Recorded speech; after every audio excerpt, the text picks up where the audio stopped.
നമസ്കാരം. Prime time തുടങ്ങുന്നു. ആദ്യം പ്രധാന വാർത്തകൾ. ദുബൈയിൽ ബെഡ് സ്പേസ് വാടകയ്ക്ക് നൽകുന്നത് നിരോധിച്ചുകൊണ്ടുള്ള നിയമം മുനിസിപ്പാലിറ്റി കൂടുതൽ കർശനമാക്കുന്നു. നിയമം ലംഘിക്കുന്ന കെട്ടിടങ്ങളിലെ വെള്ളവും വൈദ്യുതിയും വിച്ഛേദിക്കും.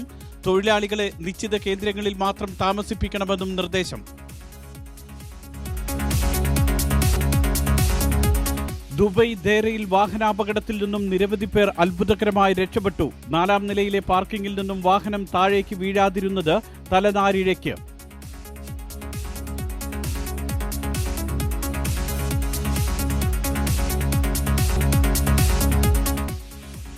ഇരുചക്ര വാഹന യാത്രക്കാർക്ക് അബുദാബി വാഹന വകുപ്പിന്റെ മുന്നറിയിപ്പ്. ട്രാഫിക് നിയമം ലംഘിക്കുന്നവർക്ക് കടുത്ത ശിക്ഷ. കഴിഞ്ഞ വർഷം അപകടത്തിൽ മരിച്ചത് 16 ഇരുചക്ര വാഹന യാത്രക്കാർ. നരേന്ദ്രമോദിയുടെ സത്യപ്രതിജ്ഞാ ചടങ്ങിൽ പ്രധാനമന്ത്രി നവാസ് ഷെരീഫ് പങ്കെടുക്കും. ഇന്ത്യ പാക് നയതന്ത്ര ബന്ധത്തിന് പുതിയ തുടക്കമെന്ന് പാകിസ്ഥാൻ. സോണിയാഗാന്ധിയെ കോൺഗ്രസ് പാർലമെന്ററി പാർട്ടി നേതാവായി തെരഞ്ഞെടുത്തു. പാലക്കാട് റെയിൽവേ സ്റ്റേഷനിൽ വെച്ച് ട്രെയിനിൽ നിന്നും 400ഓളം കുട്ടികളെ പിടികൂടി. പിടിയിലായത് 3 വയസ്സിനും 15 വയസ്സിനും ഇടയിലുള്ള കുട്ടികൾ. കുട്ടികളെ കൊണ്ടുവന്നതിൽ ദുരൂഹതയുണ്ടെന്ന് പോലീസ്. വാർത്തകളിലേക്ക് വിശദമായി. നരേന്ദ്രമോദിയുടെ സത്യപ്രതിജ്ഞാ ചടങ്ങിൽ പാകിസ്ഥാൻ പ്രധാനമന്ത്രി നവാസ് ഷെരീഫ് പങ്കെടുക്കും. ഇത് സംബന്ധിച്ച ഇന്ത്യയുടെ ക്ഷണം പാകിസ്ഥാൻ സ്വീകരിച്ചു. ഇന്ത്യ പാക് നയതന്ത്ര ബന്ധത്തിൽ പുതിയ അധ്യായമാണ് ഇതെന്ന് പാകിസ്ഥാൻ പ്രതികരിച്ചു. തിങ്കളാഴ്ച നടക്കുന്ന സത്യപ്രതിജ്ഞാ ചടങ്ങ് ചരിത്ര സംഭവമാക്കാനുള്ള നരേന്ദ്രമോദിയുടെയും BJPയുടെയും ആദ്യ ശ്രമം ലക്ഷ്യം കണ്ടു. നവാസ് ഷെരീഫ് അടക്കമുള്ള സാർക്ക് രാജ്യങ്ങളിലെ പ്രതിനിധികൾ ചടങ്ങിൽ പങ്കെടുക്കും. മകൾ മറിയം ഷെരീഫിനൊപ്പമാണ് നവാസ് ഷെരീഫ് ദില്ലിയിലെത്തുക. 6 അംഗ നയതന്ത്ര പ്രതിനിധി സംഘം നവാസ് ഷെരീഫിനെ അനുഗമിക്കും. ആഭ്യന്തര എതിർപ്പുകൾ അവഗണിച്ചുകൊണ്ടാണ് സത്യപ്രതിജ്ഞയ്ക്ക് നവാസ് ഷെരീഫ് എത്തുന്നത്. പാക് വിദേശകാര്യ സെക്രട്ടറി, വിദേശകാര്യ വക്താവ് തുടങ്ങിയവർ സംഘത്തിലുണ്ടാകും. നരേന്ദ്രമോദിയുടെ സത്യപ്രതിജ്ഞയ്ക്ക് ശേഷം നവാസ് ഷെരീഫ് മോദിയുമായി കൂടിക്കാഴ്ച നടത്തും. നവാസ് ഷെരീഫിനെ ക്ഷണിച്ച നരേന്ദ്രമോദിയുടെ നടപടിയെ കോൺഗ്രസ് സ്വാഗതം ചെയ്തു. മുംബൈ ഭീകരാക്രമണ കേസിലെ പ്രതികളുടെ ശിക്ഷ നടപ്പാക്കാൻ ചർച്ചയിൽ ഊന്നൽ നൽകണമെന്ന് കോൺഗ്രസ് വക്താവ് മനീഷ് തിവാരി അഭിപ്രായപ്പെട്ടു. If the Prime Minister of Pakistan has agreed or consented to come, that's a call which the Prime Minister of Pakistan has taken. However, what is important to underscore and underline is that the Bharatiya Janata Party has had a consistent position over the past 10 years. And that position can be subsumed in 2 words, that terror and talks cannot go hand in hand. So therefore, if the Prime Minister of Pakistan has indeed agreed to come to India, I do hope that the Bharatiya Janata Party government, once it gets sworn in, would raise the question of the slow pace. അതേസമയം Sri Lankan president Mahinda രജപക്സെയെ സത്യപ്രതിജ്ഞയിലേക്ക് ക്ഷണിച്ചതിനെതിരെ തമിഴ്നാട്ടിൽ പ്രതിഷേധം ശക്തമാണ്. തമിഴ് വംശജരെ കൂട്ടക്കൊല ചെയ്തവരെ ക്ഷണിക്കരുതെന്ന് MDMK നേതാവ് വൈക്കോ പറഞ്ഞു. തിങ്കളാഴ്ച ദില്ലിയിൽ പ്രതിഷേധ പ്രകടനം സംഘടിപ്പിക്കുമെന്നും അദ്ദേഹം അറിയിച്ചു. News desk NTV. ഈ വിഷയമാണ് ഇന്ന് പ്രൈം ടൈം ചർച്ച ചെയ്യുന്നത്. ഇന്ത്യ പാക് നയതന്ത്ര ബന്ധത്തിൽ നവാസ് ഷെരീഫിന്റെ വരവ് പുതിയ അധ്യായം കുറിക്കുമോ? അതല്ല, ഇപ്പോൾ ഈ നടക്കുന്നതെല്ലാം നരേന്ദ്രമോദിയുടെ രാഷ്ട്രീയ തന്ത്രം മാത്രമാണോ? ആത്മാർത്ഥത ഉള്ള ഒരു ക്ഷണമാണോ നരേന്ദ്രമോദി ഇപ്പോൾ നവാസ് ഷെരീഫിന് നൽകിയിരിക്കുന്നത്? ഇന്ത്യയുടെയും പാകിസ്ഥാന്റെയും ഇനിയുള്ള യാത്രയിൽ ഈ സന്ദർശനം എത്രത്തോളം സഹായകമാകും? പ്രൈം ടൈം പരിശോധിക്കുന്നു. ചർച്ചയിൽ പങ്കെടുക്കുന്നു BJPയുടെ മുൻ സംസ്ഥാന അധ്യക്ഷൻ PS ശ്രീധരൻപിള്ള, ടോം വടക്കൻ, AICC വക്താവ് PV തോമസ്, മുതിർന്ന മാധ്യമ പ്രവർത്തകൻ. ഇവർ ഇന്ത്യയിൽ നിന്നും നമ്മളോടൊപ്പം ടെലിഫോണിൽ ചേരുന്നു. തത്സമയം നമ്മളോടൊപ്പം സ്റ്റുഡിയോയിൽ പങ്കെടുക്കുന്നു BA നാസർ, കോൺഗ്രസിന്റെ പ്രതിനിധി. അതോടൊപ്പം തന്നെ ഓവർസീസ് ഫ്രണ്ട്സ് ഓഫ് BJPയുടെ ശ്രീ രമേശ്. ഇരുവരും തത്സമയം നമ്മളോടൊപ്പം സ്റ്റുഡിയോയിൽ ഉണ്ട്. ആദ്യം ശ്രീ BA നാസർ, കോൺഗ്രസ് എങ്ങനെയാണ് ഈ സന്ദർശനത്തെ കാണുന്നത്? അയൽരാജ്യവുമായി സൗഹൃദപരമായ ഒരു സമീപനം ഇന്ത്യ സ്വീകരിക്കുന്നതിന് കോൺഗ്രസ് എതിരല്ല. നവാസ് ഷെരീഫിൻ്റെ വരവും മോഡിയുടെ സത്യപ്രതിജ്ഞയുമൊക്കെ ഹിറ്റാവട്ടെ എന്നതിൽ തന്നെയാണ് ഞങ്ങളുടെയും ആഗ്രഹം. പക്ഷെ ഇവിടെ ഒരു പ്രശ്നമുണ്ട്. ബോംബെ അക്രമ കേസിൽ നമുക്കറിയാം, ബോംബെയിൽ നടന്ന കൂട്ടക്കൊല, അതിനുശേഷം പാകിസ്ഥാനുമായി നമ്മളുണ്ടാക്കിയ വലിയ പ്രശ്നങ്ങൾ. ആ പ്രശ്നത്തിനിടയിൽ BJP അന്നേ ഉയർത്തിയ ഒരു മുദ്രാവാക്യം ഉണ്ടായിരുന്നു. പാകിസ്ഥാൻ്റെ എല്ലാ കാര്യങ്ങളിലും പാകിസ്ഥാനോട് ഗവൺമെൻറ് എടുക്കുന്ന സമീപനങ്ങൾ ശരിയല്ല, അവരുമായി നയതന്ത്ര ബന്ധം നടപ്പിലാക്കാൻ പാടില്ല എന്നൊക്കെ പറഞ്ഞ് ഒരുപാട് പ്രശ്നങ്ങൾ ഇതിനു മുമ്പ് ഉണ്ടാക്കുകയും അതുപോലെ തന്നെ നമുക്കറിയാം പാകിസ്ഥാൻ്റെ ക്രിക്കറ്റ് ടീം ഇന്ത്യയിൽ വരുമ്പോൾ അതിനെതിരെ ശബ്ദമുയർത്തുകയും ചെയ്ത BJP ഒരു നയമാറ്റത്തിലൂടെ ഒരു ഭരണമാറ്റമുണ്ടായപ്പോൾ സൗഹാർദ്ദം വേണം, സഹകരണം വേണം എന്നുള്ള നിലയിലേക്ക് മാറുന്നത് എന്തടിസ്ഥാനത്തിലാണ് എന്നാണ് വ്യക്തമാക്കേണ്ടത്. സൗഹാർദ്ദത്തിന് ആരാണ് എതിര്? മതസൗഹാർദ്ദം വേണം, രാഷ്ട്ര സൗഹാർദ്ദം വേണം, നമ്മുടെ രാജ്യത്തിലെ ആളുകൾക്ക് അയൽ രാജ്യങ്ങളിലെ ആളുകൾക്ക് സമാധാനം ഉണ്ടാകണം, ഇതിനൊന്നും ആരും എതിരല്ല.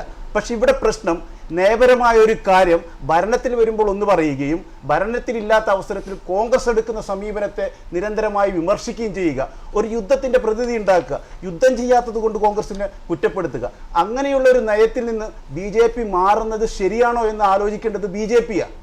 അതാണ് കോൺഗ്രസിന്റെ ആവശ്യം. ശരി രമേശ്, BJP-യുടെ ഒരു പ്രതികരണം കൂടെ ഇക്കാര്യത്തിൽ കേട്ടതിന് ശേഷം ചർച്ചയിലേക്ക് പോകാം. രമേശ്, തീർച്ചയായും ഇതില് ഭാരതീയ ജനതാ പാർട്ടി ഇവിടെ ക്ഷണിച്ചത് നവാസ് ഷെരീഫിനെ അല്ല, മറിച്ച് സാർക്ക് രാജ്യങ്ങളുടെ തലവന്മാരെയാണ്.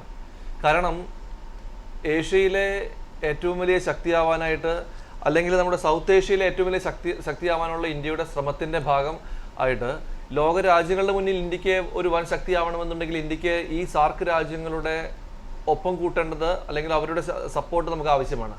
അതിൻ്റെ ഭാഗമായിട്ട് സാർക്ക് രാജ്യങ്ങളിലെ തലവന്മാരെയാണ് ഭാരതീയ ജനതാ പാർട്ടി നരേന്ദ്രമോദി സത്യപ്രതിജ്ഞാ ചടങ്ങിനെ ക്ഷണിച്ചത്. അതിനെ ഇത്രയും വലിയൊരു പ്രശ്നമാക്കേണ്ട കാര്യം എന്താണെന്ന് എനിക്ക് ഇതുവരെ മനസ്സിലായിട്ടില്ല ഞങ്ങളുടെ സംഘടനയ്ക്ക്. ഞങ്ങളിതിൽ പാകിസ്ഥാനുമായിട്ടുള്ളൊരു നയതന്ത്ര ബന്ധം തീർച്ചയായും നമ്മുടെ അയൽ രാജ്യക്കാരുമായിട്ട് ഞങ്ങൾ നല്ല ബന്ധം തന്നെയാണ് ഞങ്ങൾ പുലർത്തുവാനായിട്ട് ആഗ്രഹിക്കുന്നത്. അതിന്റെ ഭാഗമായിട്ടാണ് ഞങ്ങൾ അദ്ദേഹത്തെ ഈ പരിപാടിയിലേക്ക് ക്ഷണിച്ചത്. സാർക്ക് രാജ്യങ്ങളിൽ എല്ലാവരും വരുന്നുണ്ട്, ഇദ്ദേഹം മാത്രമല്ല. രമേശ് കേട്ടു, മനസ്സിലായി. ഏതായാലും സാർക്ക് രാജ്യങ്ങളിലെ എല്ലാ അംഗങ്ങളെയും ക്ഷണിച്ച കൂട്ടത്തിൽ നവാസ് ഷെരീഫിനെ വിളിച്ചു എന്നുള്ളതാണ്. പക്ഷേ നവാസ് ഷെരീഫിനെ വിളിച്ചു, ശരി. നവാസ് ഷെരീഫ് തിങ്കളാഴ്ച നടക്കുന്ന സത്യപ്രതിജ്ഞാ ചടങ്ങിൽ മകൾക്കൊപ്പം 6 അംഗ സംഘത്തിനൊപ്പം ദില്ലിയിലെത്തുന്നു. പക്ഷേ അതിനുശേഷം ചൊവ്വാഴ്ച നവാസ് ഷെരീഫുമായി കൂടിക്കാഴ്ചയുണ്ട്, നവാസ് ഷെരീഫുമായി ചർച്ചയുണ്ട്. അതാണ് വിഷയം. തീർച്ചയായും ഇതിനു മുമ്പും ഞങ്ങൾ പലപ്പോഴും പറഞ്ഞിട്ടുണ്ട്, ചർച്ച നടത്തുന്നതിനോ പാകിസ്ഥാനുമായിട്ടുള്ള സൗഹൃദത്തിനോ. ഇദ്ദേഹം പറഞ്ഞു ക്രിക്കറ്റ് കളിയെല്ലാം ഞങ്ങൾ എതിർത്തുവെന്ന്. ക്രിക്കറ്റ് കളി എന്നാണ് ഭാരതീയ ജനതാ പാർട്ടി എതിർത്തിട്ടുള്ളത്? ഒരു ഘട്ടത്തിലും ഞങ്ങൾ ക്രിക്കറ്റിനെ ഇന്ത്യയിൽ പാകിസ്ഥാൻ ടീം കളിക്കുന്നതിന് എതിർത്തിട്ടില്ല. അത് ചിലപ്പോൾ മറ്റ് പല സംഘടനകളും എതിർത്തിട്ടുണ്ടാവാം. അത് വിചാരിച്ച് ഭാരതീയ ജനതാ പാർട്ടി ഒരിക്കലും അത് എതിർത്തിട്ടില്ല. ഇദ്ദേഹം അത് തെറ്റായ ഒരു വസ്തുതയാണ് പറഞ്ഞത്. ഞങ്ങള് ഇത് ശരി, ഞാൻ താങ്കളിലേക്ക് വരാം. ശ്രീ ടോം വടക്കൻ നമ്മളോടൊപ്പം ചേരുന്നു, മുതിർന്ന കോൺഗ്രസ് നേതാവ് ദില്ലിയിൽ നിന്നും. ശ്രീ ടോം വടക്കൻ, ഇന്ത്യ പാകിസ്ഥാൻ നയതന്ത്ര ബന്ധത്തിൽ ഒരു പുതിയ അധ്യായം കുറിക്കുന്നതായിരിക്കും നവാസ് ഷെരീഫിന്റെ ഇന്ത്യ സന്ദർശനം എന്നാണ് BJP വിശ്വസിക്കുന്നതും പ്രചരിപ്പിക്കുന്നതും എല്ലാം. ഒരു സത്യപ്രതിജ്ഞാ ചടങ്ങിൽ സാർക്ക് രാജ്യങ്ങളിലെ പ്രതിനിധികളെ വരുത്തുമ്പോൾ ഇതിനെ ഇങ്ങനൊരു പുതിയ അധ്യായം എന്നൊക്കെ കരുതാൻ മാത്രം ഗൗരവമുള്ളതാണോ? എങ്ങനെയാണ് താങ്കൾ ഈ വിഷയത്തെ കാണുന്നത്? തീർച്ചയായും BJP-യുടെ ഈ തരം പ്രൊപ്പഗാൻഡ തീർച്ചയായും ജനങ്ങൾക്ക് മനസ്സിലാക്കുന്ന കാര്യങ്ങളെന്ന കാര്യം തന്നെ. ഒന്ന്, ഇവിടെ മുഷറഫിയെ വിളിക്കുമ്പോൾ ഞങ്ങൾ തീർച്ചയായും റിലേഷൻസ് ഇംപ്രൂവ് ചെയ്യാൻ ചെയ്യുന്ന ഈ അറ്റംപ്റ്റിനെ സ്വീകരിക്കുന്നു. പക്ഷെ ഇതിൽ പറയാനുള്ളത്, സ്വെയറിംഗ് ഇൻ കഴിഞ്ഞിട്ടാണ് നോർമലി ഫോറിൻ സെക്രട്ടറിയും ഫോറിൻ ഡിപ്പാർട്ട്മെന്റുകളും പ്രൈം മിനിസ്റ്ററെ ബ്രീഫ് ചെയ്യുന്നത്.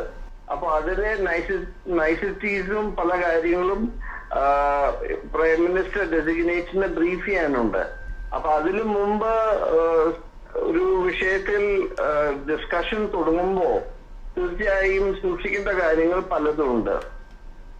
അപ്പോൾ ഇത്ര മാത്രമേ ഈ വിഷയത്തിൽ ഞങ്ങൾ ഇപ്പൊ പറയുന്നുള്ളൂ. പക്ഷെ ഇൻഡോ പാകിസ്ഥാൻ റിലേഷൻ ഇംപ്രൂവ് ചെയ്യാൻ ചെയ്യുന്നത് നല്ലത് തന്നെ. മാത്രമല്ല, ഗുജറാത്ത് മുഖ്യമന്ത്രി ആയിരുന്നപ്പോൾ നരേന്ദ്രമോദി പാകിസ്ഥാനെ വളരെ രൂക്ഷമായി വിമർശിച്ചിട്ടുള്ള ഒരു നേതാവാണ്. ഇപ്പോൾ ഇതാ പ്രധാനമന്ത്രി സ്ഥാനത്തേക്ക് എത്തുമ്പോഴേക്ക് ആ നിലപാടുകളെല്ലാം ഒറ്റ ദിവസം മാറ്റിവെക്കപ്പെടുന്നു എന്ന് നമുക്ക് പ്രതീക്ഷിക്കാൻ കഴിയുമോ? തീർച്ചയായും ഇത് ജനങ്ങളോട് ഉത്തരം പറയേണ്ട കാര്യം തന്നെയാണ് BJP ലീഡേഴ്സിന്. എങ്കിലും പോസിറ്റീവായിട്ട് ഞാൻ കാണുന്നത്, ഇങ്ങനെ ഒരു അറ്റംപ്റ്റ് ചെയ്യുന്നുണ്ടെങ്കിൽ അത് പാകിസ്ഥാനായിട്ട് കണക്ട് ചെയ്യാനുള്ള ശ്രമമാണെങ്കിൽ, peaceful resolution of Indo Pakistan problem ആണെങ്കിൽ തീർച്ചയായും അത് ഞങ്ങൾ അക്സെപ്റ്റ് ചെയ്യുന്നു. പക്ഷേ എങ്കിലും ഇത് ഷോമാൻഷിപ്പിന്റെ ഭാഗമായി കാണിക്കാൻ പുറപ്പെട്ടാൽ അത് രാജ്യത്തിന് പ്രശ്നമാവും. മറ്റൊരു കാര്യം, മുൻപ് കാർഗിൽ യുദ്ധമുണ്ടായ സമയത്ത് അന്നത്തെ പ്രധാനമന്ത്രി വാജ്പേയി പാകിസ്ഥാൻ സന്ദർശിച്ച സമയത്താണ് കാർഗിൽ യുദ്ധത്തിന്റെ പടക്കോപ്പുകൾ നീക്കങ്ങളൊക്കെ പാകിസ്ഥാൻ ആസൂത്രണം ചെയ്ത ഒരു സമയമായിരുന്നു. തിരിച്ചു വന്ന ശേഷമാണ് ഈ ആക്രമണവും നടക്കുന്നത്. അപ്പോൾ പാകിസ്ഥാൻ മാത്രമല്ല, ഇപ്പോൾ നവാസ് ഷെരീഫിന് വലിയ ആഭ്യന്തര പ്രഷറുണ്ട്. ആ പ്രഷറിനൊക്കെ അതിജീവിച്ചുകൊണ്ടാണ് നവാസ് ഷെരീഫ് വരികയും ചെയ്യുന്നത്. ഇതിലൊക്കെ താങ്കൾ നേരത്തെ സൂചിപ്പിച്ചതുപോലെ തന്നെ ഒരു പ്രൈം മിനിസ്റ്റർ ആകാൻ പോകുന്ന ആളേ ഉള്ളൂ. എന്താണ് ഇന്ത്യയുടെ വിദേശ നയം എന്നറിയില്ല, എന്തായിരിക്കണം ചർച്ച ചെയ്യേണ്ടത് എന്നൊന്നും അറിയില്ല. വളരെ മാത്രമല്ല, ഈ ഒരു സന്ദർശനം മാത്രമായിരുന്നുവെങ്കിൽ കുഴപ്പമില്ലായിരുന്നു. അതിനുശേഷം പിറ്റേ ദിവസം കൂടിക്കാഴ്ച, ട്യൂസ്ഡേ, ഇവിടെയൊക്കെയാണ് സംശയങ്ങൾ ഉണ്ടാവുന്നത്. ശ്രീ ടോം വടക്കൻ. തീർച്ചയായും ഈ സമയത്ത് ഞങ്ങൾ കോൺഗ്രസ് പാർട്ടി ഈ വിഷയത്തിനെ പറ്റി ഒന്നും പറയാൻ നോക്കിയില്ല. കാരണം സ്വെയറിംഗ് ഇൻ സെറമണിയാണ്, ഒരു ഫോറിൻ ഡിഗ്നിറ്ററി ഇന്ത്യയിലേക്ക് വരികയാണ്. തീർച്ചയായും ഞങ്ങൾ അത് പോസിറ്റീവായിട്ട് കാണുന്നു. ഞങ്ങൾ അത് ഷോമൻഷിപ്പ് അല്ല എന്ന് വിശ്വസിക്കാൻ ശ്രമിക്കുന്നു. തീർച്ചയായും ഇൻഡോ പാകിസ്ഥാൻ റിലേഷൻ ഇംപ്രൂവ് ആയാൽ ഈ രാജ്യത്തിന് ഗുണം ചെയ്യും.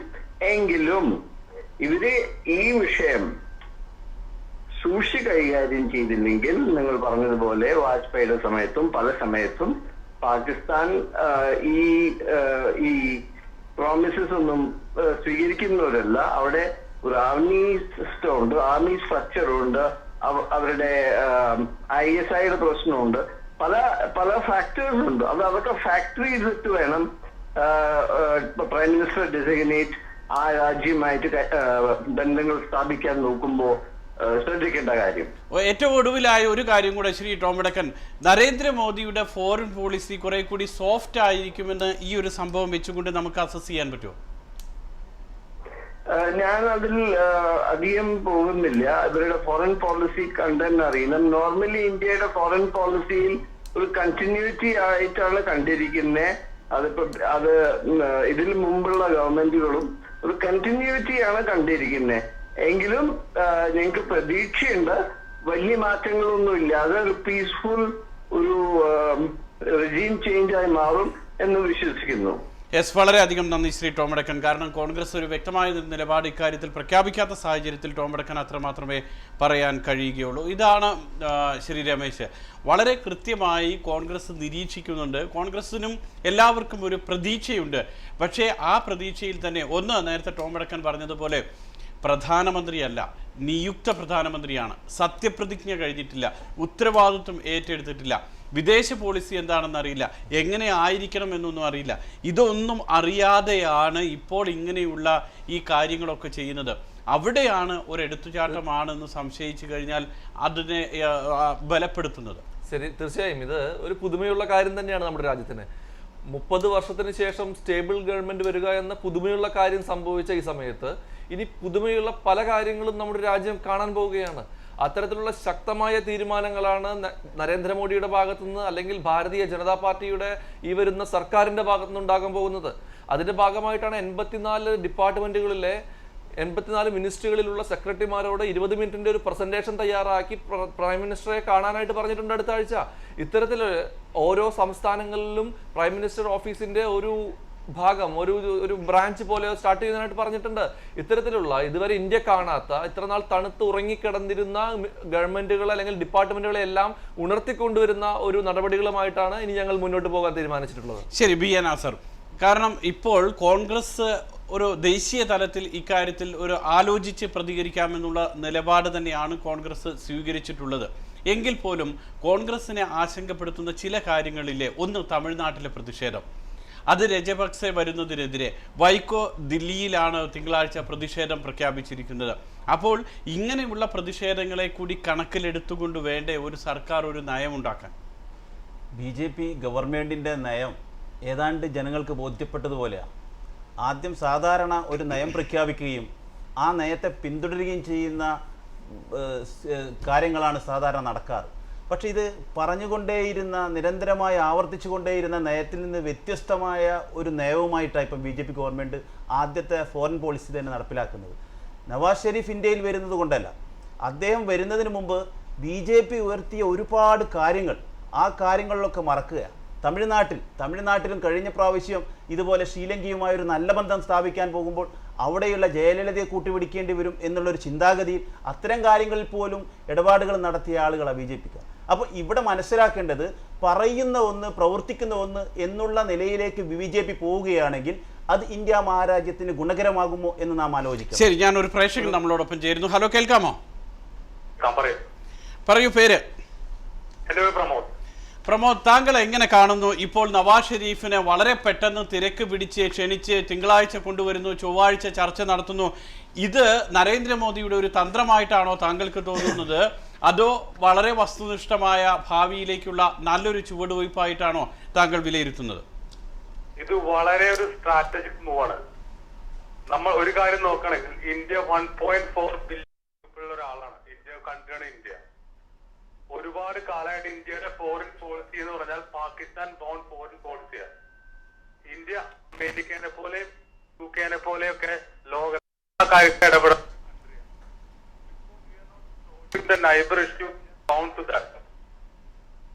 ഇത് വെരി ഗുഡ് മൂവാണ്. ഒരുപാട് കാര്യങ്ങളുണ്ട് ഇതില്. ഇത് മാത്രല്ല, ഇപ്പൊ അടുത്ത് ഫ്രീഡം കിട്ടിയ ഒരു കൺട്രിയാണ് മ്യാൻമാർ. അവിടെയുള്ള മിനറൽസിന്റെ ഒക്കെ അവിടെയുള്ള എക്സ്പ്ലോയിറ്റ് ചെയ്യാൻ പറ്റിയ ചാൻസ് വളരെ അധികമുള്ള കൺട്രിയാണ് മ്യാൻമാർ ഒക്കെ.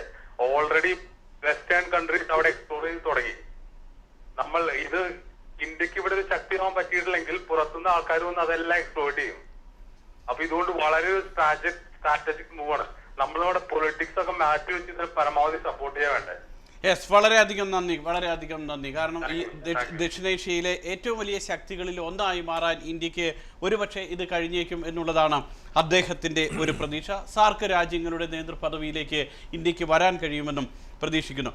പക്ഷേ രമേശ്, കാണേണ്ട കാര്യമെന്ന് പറയുന്നത്, ഇത് ഞാൻ നേരത്തെ ടോമടക്കനോട് പറഞ്ഞതുപോലെ തന്നെ അടൽ ബിഹാരി വാജ്പേയി റോഡ് മാർഗം കാർഗിൽ പാകിസ്ഥാനിൽ എത്തിയപ്പോഴാണ് കാർഗിലിൻ്റെ നീക്കങ്ങൾ നടത്തിയത്. അപ്പോൾ ഈ പാകിസ്ഥാൻ പ്രസിഡന്റിനെ പ്രധാനമന്ത്രിയെ ഇങ്ങോട്ട് വിളിക്കുന്നതിൽ അവിടെ തന്നെ വലിയ വിയോജിപ്പുണ്ട്. സൈന്യത്തിന് വളരെ ശക്തമായ വിയോജിപ്പുണ്ട്. അതുപോലെ തന്നെ നവാസ് ഷെരീഫിൻ്റെ പാർട്ടിയിൽ തീവ്ര നിലപാടുള്ളവർക്ക് വിയോജിപ്പുണ്ട്. അപ്പോൾ ഇവരെയൊക്കെ അതിജീവിച്ചു കൊണ്ട് വരിക എന്ന് പറയുമ്പോൾ അതിൻ്റെ അടിയൊഴുക്കുകൾ എന്തായിരിക്കും എന്ന് കൂടി ആശങ്കപ്പെടണം. ശരിയാണ്. ഇന്ന് നമുക്ക് വ്യക്തമായിട്ട് മനസ്സിലാക്കാൻ കഴിഞ്ഞൊരു കാര്യം, പാകിസ്ഥാനിൽ ഇപ്പോൾ ഒരു പരിധിവരെ പറയുകയാണെങ്കിൽ രണ്ട് തരത്തിലുള്ള ഗവൺമെന്റുകൾ നിലനിൽക്കുന്നുണ്ട്. ഒന്ന് ജനാധിപത്യ രീതിയിൽ തിരഞ്ഞെടുത്ത ഗവൺമെന്റ്, രണ്ട് സൈനിക നേതൃത്വത്തിലുള്ള വേറൊരു ഗവൺമെന്റ്. ഇത്തരത്തിൽ അവരുടെ രാജ്യത്ത് തന്നെ ഒരു അരക്ഷിതാവസ്ഥ നിലനിൽക്കുന്ന സത്യാവസ്ഥ ഇന്ന് ലോകം മുഴുവൻ പുറത്തറിഞ്ഞു. കാരണം നവാസ് ഷെരീഫ് വരാനായിട്ട് താല്പര്യം പ്രകടിപ്പിക്കുന്നു, ആ സമയത്ത് സൈന്യം അതിനെ അനുവദിക്കുന്നില്ല. ഒരുപക്ഷെ പാകിസ്ഥാനിലെ ജനാധിപത്യം നിലനിർത്തുന്നതിന് വേണ്ടി ഇന്നോ അല്ലെങ്കിൽ നാളെയോ ഇന്ത്യക്ക് സഹായങ്ങൾ ചെയ്യേണ്ടതായിട്ട് വരും. സൈനിക നീക്കങ്ങൾ അല്ലെങ്കിൽ സൈനികത്തിന്റെ ഈ മേൽക്കൈ എടുത്തു മാറ്റാൻ ഇന്ത്യ സഹായം ചെയ്യേണ്ടി വരും. പല രാജ്യങ്ങളും പരസ്പരം സഹായിച്ച ചരിത്രം നമുക്കുണ്ട്. പിന്നെ ഇദ്ദേഹം പറഞ്ഞ ഒന്ന് രണ്ട് കാര്യങ്ങളിലേക്ക് ഞാൻ പോകട്ടെ. ശ്രീലങ്കയുടെ കാര്യം പറഞ്ഞു. ശ്രീലങ്കയിൽ ഇന്ത്യ മുൻപ് അവിടേക്ക് സൈന്യത്തെ അയച്ചിരുന്നു. രാജീവ് ഗാന്ധിയുടെ കാലഘട്ടത്തിൽ അവരെ ഉണ്ടായ ശരിയായ ഒരു നമുക്കൊരു വ്യക്തമായ ഒരു പോയിന്റ് ഇല്ലാതെ അതിനായിട്ട് നമ്മൾ അവിടേക്ക് സൈന്യത്തെ അയച്ച സമയത്ത് ഒരു ദിശാബോധമില്ലാത്ത രീതിയിൽ അയച്ചത് കൊണ്ടാണ് രാജീവ് ഗാന്ധിക്ക് സ്വന്തം ജീവൻ ബലി കൊടുക്കേണ്ടി വന്നത്. ഖേദകരമെന്ന് പറയട്ടെ. അതുപോലെ തന്നെ ബംഗ്ലാദേശിന്റെ കാര്യം പറഞ്ഞു. ബംഗ്ലാദേശിലെ ഇന്ത്യയിൽ നിന്നും ഏകദേശം 17ഓളം നദികൾ ഒഴുകുന്ന ഒരു രാജ്യമാണ് ബംഗ്ലാദേശ്. ഇതെല്ലാം തുറന്നു കൊടുക്കുന്നതിനായിട്ട് മൻമോഹൻ സിംഗ് അവിടെ പോകുവാനായിട്ട് കഴിഞ്ഞ ഗവൺമെന്റിന്റെ കാലത്ത് ഒരു തീരുമാനമെടുക്കുകയും അതിനുവേണ്ടി ബംഗ്ലാദേശ് അണിഞ്ഞൊരുങ്ങി എന്ന് വരെയാണ് പത്രങ്ങൾ പറഞ്ഞത്. കാരണം അവിടെ അവർ അതിന് പ്രധാനമന്ത്രിയായ ശ്രീ മൻമോഹൻ സിംഗിനെ സ്വീകരിക്കുന്നതിനുള്ള നടപടികളെല്ലാമായി മുന്നോട്ട് പോയ സമയത്ത് പോകുന്നതിന്റെ തലേ ദിവസം മമതാ ബാനർജി ഒന്ന് വിളിച്ച് ഭീഷണിപ്പെടുത്തിയപ്പോൾ അദ്ദേഹം ആ ചർച്ച വേണ്ടെന്ന് വെച്ചു, ആ പരിപാടി വേണ്ടെന്ന് വെച്ച് പിന്നോക്കം മാറി. പക്ഷെ ഇന്ന് അതല്ല അവസ്ഥ. ഇന്ന് ഇത്തരത്തിൽ പേടിച്ച് പിന്മാറുന്ന ഒരു ഗവൺമെന്റ് അല്ല. പാകിസ്ഥാൻ ആയാലും ബംഗ്ലാദേശ് ആയാലും ശ്രീലങ്ക ആയാലും മറുപടി പറയേണ്ടടുത്ത് മറുപടി പറയുന്ന ശക്തമായ ഗവൺമെന്റ്. ഇതാണ് ഞാൻ പറയാം, ഈ പേടിച്ച് പിന്മാറേണ്ട അവസ്ഥയല്ല എന്ന് പറഞ്ഞതാ. കാരണം ഒറ്റയ്ക്ക് ഭൂരിപക്ഷമുണ്ട് BJPക്ക്. ഒറ്റയ്ക്ക് ഭൂരിപക്ഷം ഉള്ളത് കൊണ്ട് തന്നെ ഈ പറയുന്ന PMKയുടെയോ അണ്ണാ DMKയുടെയോ അതുമല്ലെങ്കിൽ മറ്റേതെങ്കിലും ഭാഗത്തു നിന്നുമുള്ള പ്രതിഷേധമോ BJPക്ക് വകവയ്ക്കേണ്ടതില്ല. അപ്പോൾ സ്വാഭാവികമായും BJPക്ക് അവരുടെ കൃത്യമായ നയം പരിപാടി അനുസരിച്ച് മുന്നോട്ട് പോകാം. അത് മനസ്സിലാക്കിക്കൊണ്ട് കൂടിയായിരിക്കണം നവാസ് ഷെരീഫ് ഒരുപക്ഷെ വരുന്നത്. സുരേഷ്, ഞാൻ പറഞ്ഞു വന്നത് BJP നയത്തിൽ നിന്ന് വ്യതിചലിക്കുന്നു എന്നുള്ളതാ. നയപരമായിട്ട് അവർ മുന്നോട്ട് പോയിക്കോട്ടെ, അവർ പറയുന്ന കാര്യങ്ങളെല്ലാം നടപ്പിലാക്കുന്നത് എന്നാണ് പറഞ്ഞു തന്നത്. നമുക്കറിയാം ഏതാനും നാളുകൾക്ക് മുമ്പ് നമ്മുടെ അതിർത്തിയിൽ നമ്മുടെ പ്രിയപ്പെട്ട പട്ടാളക്കാരെ 5ഓളം വരുന്ന പട്ടാളക്കാർ ശിരസ് ഛേദിച്ചു. അവരുടെ ആ മൃതദേഹത്തെക്കുറിച്ചുള്ള നിരന്തരമായ പ്രഖ്യാപനങ്ങളും സമരങ്ങളും നടത്തിയ പാർട്ടിയാണ് BJP. ഇന്ന് അന്ന് വിധവയായ പട്ടാളക്കാരൻ്റെ ഭാര്യ, വിധവയായ ആ സ്ത്രീ ഇന്ന് വളരെ വ്യക്തമായി പറഞ്ഞിട്ടുണ്ട്, എൻ്റെ ഭർത്താവിൻ്റെ ശിരസ്സുമായി വരാൻ പറയൂ. അപ്പോൾ ഇത്തരം കാര്യങ്ങൾ പ്രഖ്യാപനം നടത്തുന്ന ഒരു രാഷ്ട്രത്തിൽ ഈ വരാനിരിക്കുന്ന BJPയുടെ കഴിഞ്ഞ കാലഘട്ടത്തിലെ എല്ലാ പ്രഖ്യാപനങ്ങളും മാറ്റിമറിച്ചുകൊണ്ടുള്ളൊരു തീരുമാനമെടുക്കുന്നത് എന്തിൻ്റെ അടിസ്ഥാനത്തിലാണ് എന്ന് പറയാൻ അതാണ് BJP തയ്യാറാവുന്നത്. ഒരു പ്രേക്ഷകൻ കൂടെ നമ്മളോടൊപ്പം ചേരുന്നു. ഹലോ, കേൾക്കാമോ? പറയൂ പേര്. ഹലോ ഹലോ പറഞ്ഞോളൂ താങ്കളുടെ അഭിപ്രായം.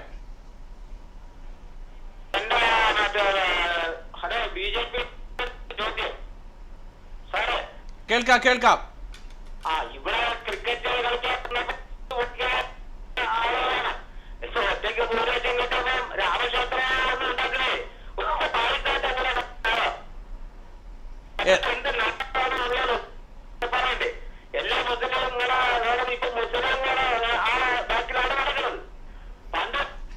ശബ്ദം ക്ലിയർ അല്ല, അതുകൊണ്ടാണ് ദയവായി ക്ഷമിക്കുക. ഇതാണ് രമേശ്, അദ്ദേഹത്തിന്റെ സംശയം ഇതാണ്. കാരണം പാകിസ്ഥാനിലെ കളിക്കാരെ പോലും വരുന്നതിൽ എതിർത്തവരാണ് ഇപ്പോൾ വളരെ പെട്ടെന്ന് ഒറ്റ ഉറക്കമണീറ്റ് കഴിയുമ്പോൾ നയം മാറ്റുന്നത് എന്നുള്ളതാണ് അദ്ദേഹത്തിന്. നമ്മുടെ ഈ കോൺഗ്രസിന്റെ സുഹൃത്ത് ഇവിടെ ഇരുന്ന് പറഞ്ഞു പാകിസ്ഥാൻ വരുന്നതിനെ ഭാരതീയ ജനതാ പാർട്ടി എതിർത്തു. അത് എന്നാണ് സംഭവിച്ചതെന്ന് ഭാരതീയ ജനതാ പാർട്ടിയുടെ കുറച്ച് വർഷങ്ങളായിട്ടുള്ള പ്രവർത്തനം നൽകി എനിക്കറിയില്ല. കാരണം ഭാരതീയ ജനതാ പാർട്ടി ഒരു ഘട്ടത്തിലും എതിർത്തിട്ടില്ല. അത് ഒരു സത്യം. ഇവിടെ ഇല്ലാത്ത കാര്യം വിളിച്ചു പറഞ്ഞ് അതുണ്ട് എന്ന് വരുത്തുന്ന ഒരു നടപടിയാണ് കോൺഗ്രസ് ഇത് ചെയ്യുന്നത്. രണ്ടാമത്തെ കാര്യം, ഇദ്ദേഹം പറഞ്ഞ പട്ടാളക്കാരുടെ കാര്യം, ഇത്തരത്തില് പാകിസ്ഥാൻ സൈന്യം ചെയ്യുന്ന തെറ്റായ നടപടികളെ അതിന്റെ രീതിയിൽ തന്നെ കണ്ടുകൊണ്ട് ചുട്ട മറുപടി കൊടുത്ത ചരിത്രമാണ് കഴിഞ്ഞ BJP ഗവൺമെന്റിനുള്ളത്. കാർഗിൽ യുദ്ധ സമയത്ത് നമ്മൾ അവരിങ്ങോട്ട് നമ്മുടെ സ്ഥലം പിടിച്ചെടുക്കാൻ ശ്രമിച്ചപ്പോൾ നമ്മൾ അവരെ ആക്രമിച്ച് കീഴ്പ്പെടുത്തി അവരുടെ കൂടി സ്ഥലം പിടിച്ചെടുത്തതിന് ശേഷം തിരിച്ചു പോകുന്നവരാണ് നമ്മൾ.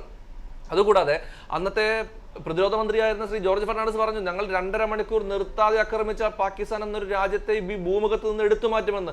അങ്ങനെ ചങ്കുറ്റത്തോട് കൂടി പറയാനുള്ള നേതാക്കളുള്ള പാർട്ടിയാണ്. ശരി രമേശ്, ഇപ്പോൾ BJPയുടെ വിദേശ നയം എന്ന് പറയുന്നത്, BJPയെ നിയന്ത്രിക്കുന്നത് RSS തന്നെയാണ്. RSSന്റെ വിദേശ നയം അല്ലെങ്കിൽ RSSന്റെ കാഴ്ചപ്പാട് എന്ന് പറയുന്നത് അതൊരിക്കലും പാകിസ്ഥാനോട് ഒരു സോഫ്റ്റ് കോർണർ അല്ല. അതുകൊണ്ട് തന്നെ BJPക്ക് എങ്ങനെ, RSS നിയന്ത്രിക്കപ്പെടുന്ന BJPക്ക് എങ്ങനെ പാകിസ്ഥാനോട് സോഫ്റ്റായ ഒരു നിലപാടെടുക്കാൻ പറ്റും എന്നുള്ള സംശയം ഒരാൾക്കുണ്ടായാൽ അത് സ്വാഭാവികമല്ലേ? ഇതും ഒരു തെറ്റിദ്ധാരണയാണ്. RSS എന്ന സംഘടന പൂർണ്ണമായും പാകിസ്ഥാൻ എതിർക്കുന്ന ഒരു സംഘടനയാണ് എന്ന് പറയുന്നത് തന്നെ തെറ്റാണ്. കഴിഞ്ഞ കുറച്ച് വർഷങ്ങളായിട്ട് ശ്രദ്ധിച്ചാൽ നിങ്ങൾക്കറിയാം, ആഗസ്റ്റ് 15-ാം തീയതി അഖണ്ഡ ഭാരത ദിനമായിട്ടാണ് രാഷ്ട്രീയ സ്വയം സേവക സംഘം ആചരിക്കുന്നത്. അതിന്റെ അർത്ഥം വിട്ടുപോയ ഭാരതാംബയെ മുറിച്ച് കഷ്ണങ്ങളാക്കിയതിൽ ദുഃഖിക്കുന്ന ഒരു ജനതയാണ് ഞങ്ങൾ. ആ ഭാരതാംബയെ തിരിച്ചൊന്നിച്ച് ശക്തയായി മാറ്റണമെന്ന് ആഗ്രഹിക്കുന്ന, ഇതെല്ലാം ചേർന്ന് സഹോദരന്മാരാണെന്ന് പറഞ്ഞ് ജീവിക്കുന്ന ഒരു അഖണ്ഡ ഭാരതത്തിന് വേണ്ടി ശ്രമിക്കുന്നവരാണ് ഞങ്ങൾ. അതുകൊണ്ട് ഇതിൽ ഞങ്ങൾക്ക് തെറ്റായിട്ട് ഒന്നും തന്നെ ഇല്ലെന്ന് വ്യക്തമാക്കാം. ഏതായാലും അതിൽ സംശയമുണ്ട്. അഖണ്ഡ ഭാരതം എന്ന് പറയുന്നത് പാകിസ്ഥാനും കൂടെ ഇതിന്റെ ഭാഗമാകുമോ എന്നൊക്കെ. ഏതായാലും അതിലേക്ക് വരെ ഒരു പ്രേക്ഷകൻ കൂടെ നമ്മളോടൊപ്പം ചേരുന്നു. ഹലോ, കേൾക്കാമോ? ഹലോ, കേൾക്കാമോ? കേൾക്കാം. പറയൂ പേര്. രാജേന്ദ്രൻ പൂളയ്ക്കൽ. ശരി, എങ്ങനെ കാണുന്നു താങ്കൾ ഈ വിഷയത്തെ? വിഷയത്തെ ഞാൻ നന്നായി തന്നെ കാണുന്നു. കാരണം ഇവിടെ പത്ര ഇവരൊക്കെ പറയുന്ന പോലെ ഇവരൊക്കെ രാഷ്ട്രീയ ഇതിലുള്ള ചായവുള്ള ആൾക്കാരാണ് അവരെല്ലാവരും അതിന്റെ രീതിയിലുള്ള അഭിപ്രായങ്ങളാണ് അവർ പറയുള്ളൂ. ഞാനും അതുപോലെ തന്നെ ഞാനൊരു നല്ലൊരു മാർക്സിസ്റ്റ് പാർട്ടിക്കാരനാണ്. പക്ഷെ നമുക്ക് പറയാനുള്ള അഭിപ്രായം എന്ന് പറഞ്ഞു കഴിഞ്ഞാൽ ഇന്നത്തെ അവസ്ഥ വെച്ചിട്ട് ഈ BJP ഇത്രയും കയറ്റി പിടിക്കാനും ഇതിനൊക്കെയുള്ള ഉത്തരവാദിത്തങ്ങൾ ഈ പിണറായി വിജയനും അതുപോലെയുള്ള ഈ ഭരണാധിപത്യ ആൾക്കാരാണ്. ഞാൻ പറഞ്ഞില്ല, ഞാൻ ഈ പാർട്ടിക്ക് വേണ്ടിയിട്ട് ഒരു കൊടി ഈ പനയുടെ മുകളിൽ ഏറ്റവും മുകളിൽ കെട്ടിയിട്ടുള്ള ഒരു വ്യക്തിയാണ്. പനയുടെ മുകളിൽ കയറാൻ പറഞ്ഞു കഴിഞ്ഞാൽ അതിന് കയറുമോ? അതുപോലുള്ള ഒരു വ്യക്തിയാണ് ഞാൻ പറയുന്നത്. ഇതുപോലുള്ള ഈ പിണറായി വിജയനെ പോലെയുള്ള ഭരണാധികൾ എന്തായാലും ശരി ഇതിലിരിക്കുന്നിടത്തോളം കാലം BJP ഒക്കെ അധികാരത്തിൽ വരും. അതുപോലെ തന്നെ ഓരോരോ പണ്ടത് ഞാനൊക്കെ പാർട്ടി ഞാൻ പറയില്ല, നമ്മുടെ പാർട്ടിയിൽ എത്രയോ മുസ്ലിം സഹോദരന്മാരുണ്ടായിരുന്നു. ഇന്ന് അവരൊക്കെ മാറി ഒരു മതസംഘടനകൾ അവരുടേതായിട്ടുള്ള രീതിയിൽ എല്ലാവരും മാറിക്കൊണ്ടിരിക്കുകയാണ്. ഇനി നാളെ വരാൻ പോകുന്നു. ഇനി ഈ CPM-ന്റെ ഈ ഐഡിയോളജിയും കാര്യങ്ങളൊന്നും ഇനി നടക്കാൻ പോകുന്നില്ല. കാരണം ഇനി മതങ്ങൾ തമ്മിലുള്ള മത്സരങ്ങളാണ് ഇനി വരാൻ പോകുന്നത്.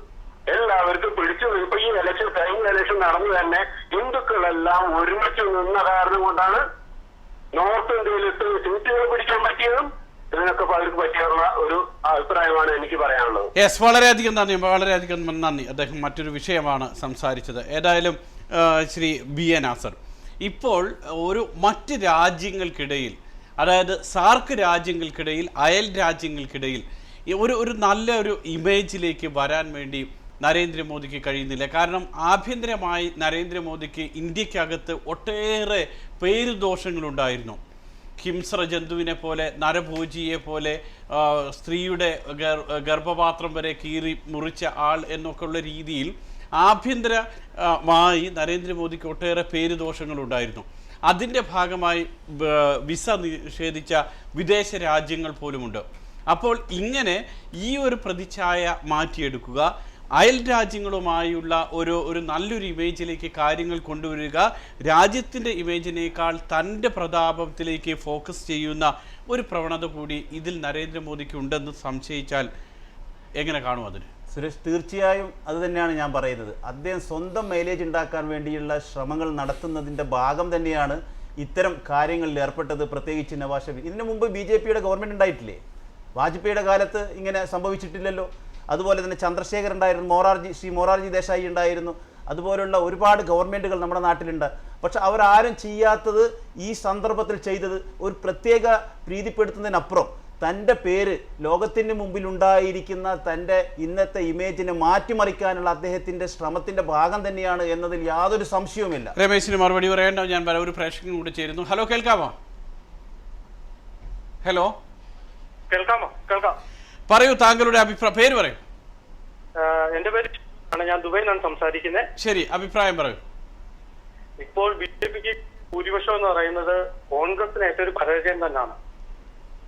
പക്ഷെ BJP ഇപ്പോൾ ഒറ്റയ്ക്ക് കിട്ടിയേക്കുന്ന ഈ ഭൂരിപക്ഷം എത്ര 282 അതെ. പക്ഷെ ഇപ്പൊ ഈ നവാസ് ഷെരീഫിനെ ക്ഷണിച്ചിരിക്കുന്നു പറയുന്നത് അവര് ഭരണത്തിൽ കയറുമ്പോൾ വേറൊന്ന് പറയുകയും ഓപ്പോസിറ്റിൽ നിൽക്കുമ്പം വേറൊന്ന് പ്രവർത്തിക്കുകയും ചെയ്യുകയാണ്. അത് ഈ രാഷ്ട്രീയ പാർട്ടികൾ എല്ലാവരും എല്ലാ സമയത്തും ഇത് തന്നെയാണ് പ്രവർത്തിക്കുന്നത്. ഇപ്പൊ ആര് ഭരിക്കുന്നു അവർക്ക് എതിരായി പറയുക, അത് എല്ലാ കാലവും എപ്പോഴും ചെയ്തുകൊണ്ടിരിക്കുന്നതാണ്. അത് പിന്നെ കോൺഗ്രസ് വന്നാലും ശരി തന്നെ, ഇനിയിപ്പം BJP വന്നാലും ഇതൊക്കെ തന്നെയാണ് ശരി. ഇപ്പൊ കേരളത്തിലായാലും ശരി, കേന്ദ്രത്തിലായാലും ഇങ്ങനൊരു റൊട്ടേഷൻ ആണ്. എങ്കിൽ മാത്രമേ ജനങ്ങൾക്കിടയിൽ അവർക്ക് പിടിച്ചു നിൽക്കാൻ പറ്റത്തുള്ളൂ എന്നാണ് പറയുന്നത്.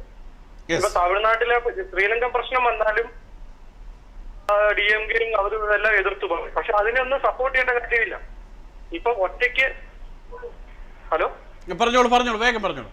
അവർക്ക് ഇപ്പൊ BJPക്ക് സ്വന്തമായി ഒരു കാര്യങ്ങൾ ചെയ്യാനുള്ള ശക്തിയുണ്ട്. അവർ തീർച്ചയായിട്ടും DMK ആയാലും PMK ആയാലും അവരെ ഭാഗത്തു നിന്നുള്ള ഏതൊരു എതിർപ്പുകൾ വന്നാലും അവർക്ക് തീർച്ചയായിട്ടും അതിന് നല്ല രീതിയിൽ പ്രതികരിക്കാൻ പറ്റുന്ന ഒരു അവസരമാണ്.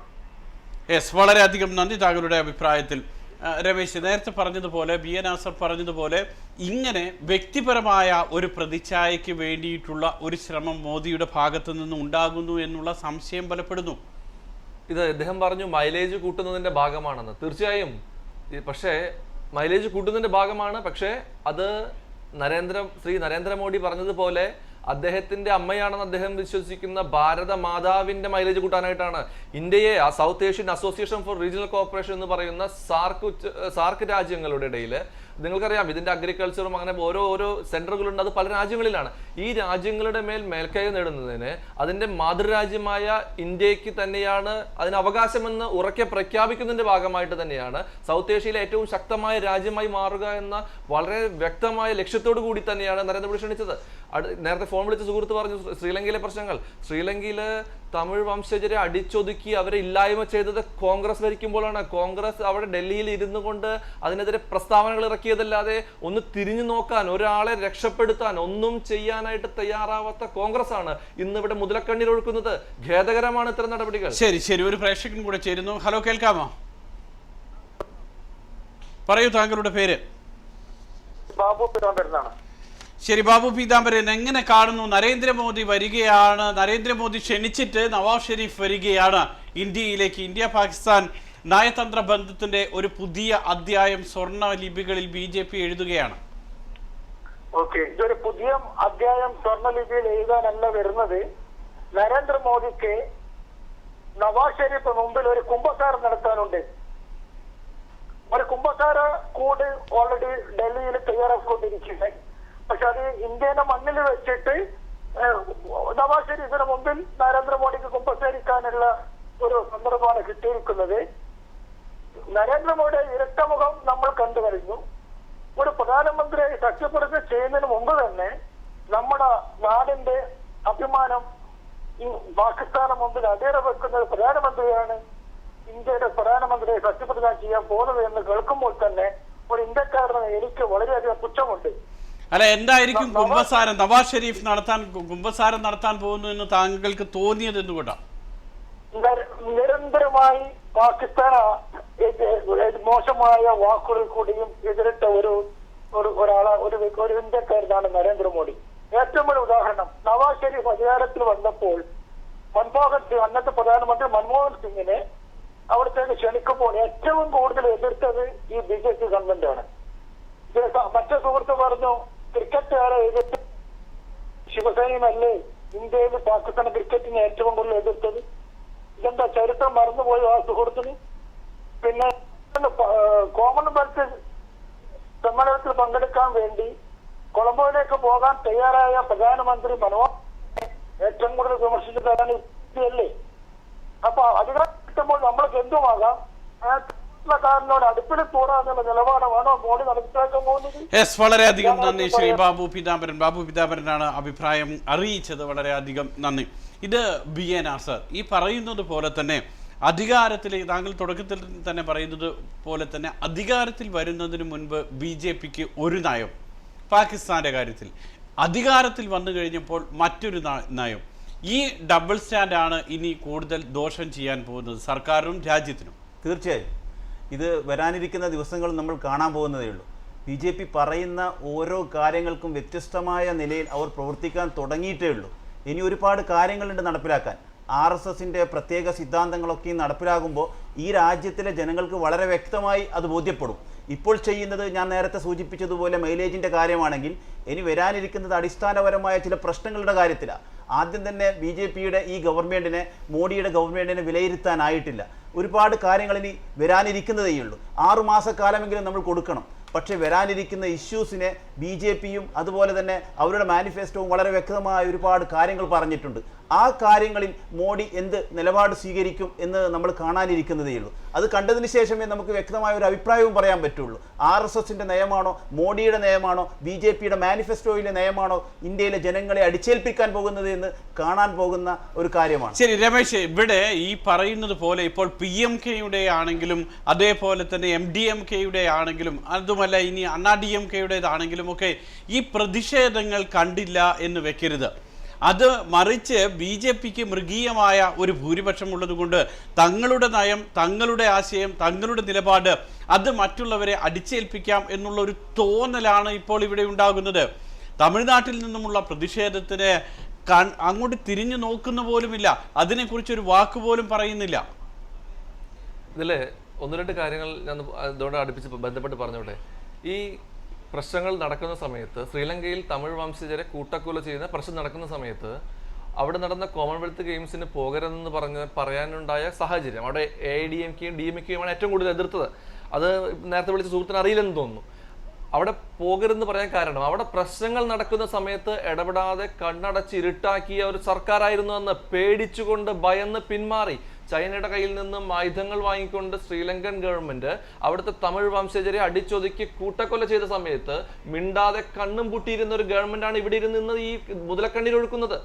അപ്പോൾ ഞങ്ങളുടെ സഖ്യകക്ഷികളായ മറ്റ് തമിഴ്നാട്ടിലെ സംഘടനകളുമായിട്ട് അവരുടെ എതിർപ്പുണ്ട്. ഞങ്ങൾ തീർച്ചയായും അത് വകവയ്ക്കുന്നു, അത് എതിർക്കുന്നതല്ല, ഞങ്ങൾ അതിനെ കണ്ടില്ലെന്ന് നടിക്കുകയല്ല. മറിച്ച് ഇതിനൊരു സൊല്യൂഷൻ വേണം. അത് നമ്മൾ അവരെ എതിർത്തുകൊണ്ട് ശ്രീലങ്കയെ എന്നും ശത്രുവായി കണ്ടുകൊണ്ട് ശത്രുപക്ഷത്ത് നിർത്തുകയല്ല വേണ്ടത്. അന്ന് കോൺഗ്രസ് ചെയ്തത് എന്താണ്? ശത്രുപക്ഷത്ത് നിർത്തിക്കൊണ്ട് അതിനെ ഒരു സമാധാനമായിട്ട് മുന്നോട്ട് കൊണ്ടുപോകാൻ സാധിച്ചില്ല അവർക്ക്. അതിന്റെ ഫലമായിട്ട് ഇന്ന് ചൈന അവിടെ എയർ ബേസ് ഇട്ടു, നേവി ബേസ് ഇട്ടു. നമുക്ക് ഇന്ത്യക്ക് ഒരു ത്രെട്ടായി മാറിയിരിക്കുന്നു അവിടെ. ശരി, ഒരു പ്രേക്ഷകനും കൂടെ ചേരുന്നു. ഹലോ, കേൾക്കാമോ? ഹലോ, കേൾക്കാം സാർ. പറയൂ, താങ്കളുടെ പേര് പറയൂ. ഹലോ, സന്തോഷാണ് സാർ. Hello, Suresh sir. പറയൂ, താങ്കളുടെ അഭിപ്രായം പറയൂ. സാറ്, ഞാൻ ഇപ്പൊ RSS കാരാണ് BJPക്ക് ഇത് മൊത്തം വോട്ട് കൊടുത്തത്. അപ്പൊ ഇവര് രാമക്ഷേത്ര പണിയോ? ഒന്ന് എന്റെ ചോദ്യം. ഹലോ, കേൾക്കാമോ? കേൾക്കാം. എന്റെ ഒരു ചോദ്യം BJP സുഹൃത്തിന്റെ അടുത്താണ്. നമ്മൾ രാമക്ഷേത്ര RSS കാര് അവർക്ക് ഭൂരിപക്ഷം കൊടുത്ത് അവിടെ ഇരുത്തി 282 സീറ്റ് കിട്ടിയല്ലേ? അപ്പോഴ് അവര് രാമക്ഷേത്ര പണിയൂലേ? അത് ഒന്നാമത്തെ ചോദ്യം. സുരേഷ് സാറെ കേട്ടല്ല. രണ്ടാമത്തെ ചോദ്യം സാറ്, ഇവര് പണ്ഡിറ്റുകളെ കൊന്നു പറഞ്ഞുകൊണ്ടിരുന്നല്ല, ആ പണ്ഡിറ്റുകളെയൊക്കെ തിരിച്ചിപ്പോ കൊണ്ട് കാശ്മീരിൽ ഇരുത്തുവോ? എനിക്ക് അതൊന്നും അറിഞ്ഞാൽ മതി. അത് ഈ ആളുകളെ പറ്റിക്കാനായിട്ട് കുറച്ച് ഹിന്ദുക്കളെ പറ്റിച്ചിട്ട് അവരെ വോട്ട് വാങ്ങിക്കുക, പിന്നെ അങ്ങോട്ട് കയറി ഇരുന്നിട്ട് അവരെ പോരായണ എന്ന് പറയുന്ന പരിപാടി മാത്രം ചെയ്യല്ല, അത്രേ ഉള്ളൂ. വളരെയധികം നന്ദി. ഇത് ഒരു സംശയം രമേശ്, ഇപ്പൊ ഇതിന്റെ അടിസ്ഥാനത്തിൽ കൂടിയാണ്. കാരണം BJP RSSന്റെ വോട്ട് നേടി അധികാരത്തിൽ വന്നു. അധികാരത്തിൽ വന്നതിന് ശേഷം RSSന്റെ ഒരു നിയന്ത്രണവും ഇല്ലാതെ BJPക്ക് പ്രവർത്തിക്കാൻ കഴിയുമോ? RSSന്റെ വിദേശ നയം നിലപാട് അത് പാലിക്കേണ്ടി വരില്ല. അതിപ്പോൾ രാമക്ഷേത്രം അദ്ദേഹം ചോദിച്ചു എന്ന് മാത്രമേ ഉള്ളൂ. രാമക്ഷേത്രം അടക്കം ഭാരതീയ ജനതാ പാർട്ടി അതിൻ്റെ സംഘടനയുടെ തന്നെ വ്യക്തമായ നിലപാടുകളും നയതന്ത്ര നിലപാടുകളും രാജ്യം ഭരിക്കുന്നതിനുള്ള നിലപാടുകളും വ്യക്തമായിട്ടുണ്ടായിരുന്നു. അതനുസരിച്ചാണ് ഞങ്ങൾ മുന്നോട്ട് പോയത്. ഇതിൽ രാമക്ഷേത്രം എന്ന് പറയുന്ന ഈ തർക്കമന്ദിരം സ്ഥിതി ചെയ്യുന്ന സ്ഥലത്ത് അതിന് സുപ്രീം കോടതിയുടെ വിധി വന്നിട്ടുണ്ട്. ആ വിധിക്കനുസരിച്ച് കോടതി അനുവദിക്കുന്നതനുസരിച്ചിട്ട് അവിടെ എന്താണോ ജനങ്ങൾക്ക് നന്മ അല്ലെങ്കിൽ കോടതിയുടെ ഉത്തരവ് വരുന്നത് അതനുസരിച്ചാണ് ഭാരതീയ ജനതാ പാർട്ടി അവിടുത്തെ നടപടികൾ മുന്നോട്ട് പോകുന്നത്. ശരി, ഒരു പ്രേക്ഷകൻ കൂടെ ചേരുന്നു. ഒരു പ്രേക്ഷകൻ കൂടെ ചേരുന്നു. ഹലോ, കേൾക്കാമോ? ഹലോ, പറയൂ, പേര്? എന്റെ പേര് റോബിൻ. റോബിൻ, എങ്ങനെ കാണുന്നു ഈ വിഷയത്തെ? നരേന്ദ്രമോദി നവാസ് ഷെരീഫിനെ വിളിച്ചത് അത് തൊലിപ്പുറമേ ഉള്ളൊരു ക്ഷണമാണോ, അതോ ആത്മാർത്ഥമായി ഒരു നയതന്ത്ര ബന്ധത്തിന്റെ തുടക്കമാണോ? തീർച്ചയായിട്ടും ഈ ഗവൺമെന്റ് തുടങ്ങാനായിട്ടിരിക്കുന്ന സമയത്ത് നമ്മൾ എന്ത് ചെയ്താലും അത് ഒരു ആത്മാർത്ഥതയോടുകൂടി തന്നെയാണെന്ന് നമുക്ക് വിചാരിക്കാം. കാരണം ഇതൊരു ബിഗിനിങ് അല്ലേ, ഒരു തുടക്കമല്ലേ. അപ്പം അത് നല്ല രീതിയിൽ തന്നെ ചെയ്യുമെന്ന് നമുക്ക് വിചാരിക്കാം, നമുക്ക് അങ്ങനെ പ്രതീക്ഷിക്കാം. ഇപ്പോൾ പണ്ട് കോൺഗ്രസ് ഭരണപക്ഷത്തിരുന്നപ്പോഴത്തേന് കോൺഗ്രസിന്റെ എല്ലാ കാര്യങ്ങളെയും BJPയും പ്രതിപക്ഷവും എതിർത്തിരുന്നത് പോലെ ഇപ്പൊ കോൺഗ്രസ് അത് റിപ്പീറ്റ് ചെയ്യുകയാണ്. അപ്പൊ ആ ഒരു കാര്യം ശരിയല്ല എന്നുള്ളതാണ്. നല്ല കാര്യങ്ങളാണെന്നുണ്ടെങ്കിൽ നമ്മൾ അതിനെ അനുകൂലിക്കുകയും അതിന് മാക്സിമം സപ്പോർട്ട് കൊടുക്കുകയും, തെറ്റായിട്ടുള്ള നയങ്ങളാണ് വരുന്നതെന്നുണ്ടെന്നുണ്ടെങ്കിൽ അതിനെ ശക്തിയുക്തം എതിർക്കുകയും ചെയ്യണം എന്നുള്ളതാണ് എന്റെ അഭിപ്രായം. അല്ല, പക്ഷെ വളരെ പെട്ടെന്ന് ഇവിടെ ഒരു സംശയം ഉണ്ടാകുന്നത് എങ്ങനെയാന്ന് വെച്ച് കഴിഞ്ഞാൽ, ശ്രീ റോബിൻ, വളരെ പെട്ടെന്ന് ഒരു പ്രധാനമന്ത്രി സത്യപ്രതിജ്ഞ ചെയ്തിട്ടില്ല. എങ്ങനെ അദ്ദേഹത്തിന് ഒരു വിദേശ നയം ഉണ്ടാക്കാൻ പറ്റും? വിദേശകാര്യ സെക്രട്ടറി, വിദേശകാര്യ വക്താവ് ഇവരുമൊക്കെ ആയി ചർച്ച ചെയ്ത് നിലവിലുള്ള കാര്യങ്ങളെക്കുറിച്ച് അറിയണം, എന്തൊക്കെ മാറ്റങ്ങൾ വരുത്തണമെന്ന് പാർട്ടിയിൽ ആലോചിക്കണം, ഘടകകക്ഷികളിൽ ആലോചിക്കണം, കുറേ പ്രോസസ്സുണ്ട്. ഇതൊക്കെ ശേഷിക്കുമ്പോഴാണ് വളരെ തിരക്ക് പിടിച്ച് നവാസ് ഷെരീഫുമായുള്ള കൂടിക്കാഴ്ചയൊക്കെ വയ്ക്കുന്നത്. അവിടെയാണ് ഈ കാര്യത്തിൻ്റെ ഉദ്ദേശശുദ്ധിയിൽ മറ്റുള്ളവർക്ക് സംശയമുണ്ടാകുന്നത്.